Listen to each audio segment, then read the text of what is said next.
Kijana, kubeti ni kusaini umaskini. Maisha, yani ukweli kuhusu maisha sio bahati.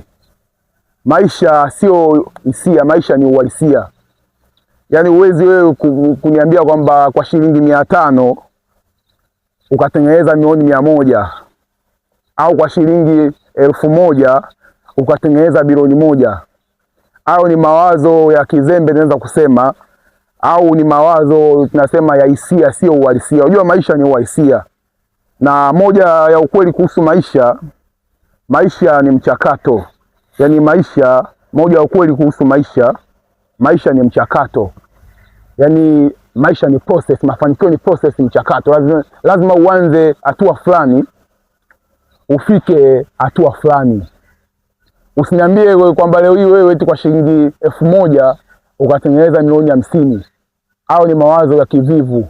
Manake hautaki kuwajibika na maisha yako. Umekaa umebweteka, unangojea mwindi aje kukupa wewe utajiri. Hilo lazima likuingie kwenye akili kwanza. Yaani kabla hujafanya jambo lolote kwenye dunia, lazima uwe makini sana na mambo haya matatu. Kwanza, kuwa makini kwa kile unachokifikiria. Halafu jambo la pili, kuwa makini kwa kile unachokizungumza. Halafu jambo la tatu, kuwa makini kwa kile utakachokifanya. Sasa kabla haujaenda kubeti au kabla hujaenda kubachili, lazima ujue huyu mtu aliyoweka mchezo huu mwindi kaniletea mimi pesa za bure, kaja kugawa pesa kwangu. Maana kama ukijua kama huyu mwindi hajaja kunipa pesa za bure, maana mwindi katengeneza mchezo huu kwa ajili ya maslahi yake, ila wewe kakuingiza kwenye mfumo kwa sababu wewe una tamaa, unataka mafanikio ya haraka. Sasa mafanikio ya haraka wanasema kinachodumu hakipatikani kwa wepesi, na kinachopatikanika kwa wepesi huwa hakidumu. Manake lazima ustruggle, upambane, uwaso. Moja ukweli kuhusu maisha bwana, lazima ujue umekuja duniani hapa kufanya nini. Hiyo jambo la kwanza. Ujue, yani uwe na vision, uwe na maono.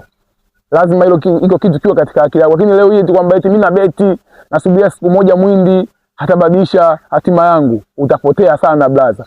Wewe mbeti mikaka mingapi wewe? Umbeti mara ngapi wewe kwenye maisha yako? Hapo yeye tuongee hapo. Huu mwaka ngapi wewe unabeti? Una madeni, una matatizo kibao, familia, conflict kwenye family kwa sababu ya michezo hii ya kubeti. Kubeti ni kusaini umaskini. Yani sasa umeenda kuchukua mwenyewe mkataba, bwana mimi ni maskini milele. Kwa hiyo na kuamsha kijana wangu, na amsha akili yako. Muda bado unao. Mafanikio ni mchakato, mafanikio ni muda.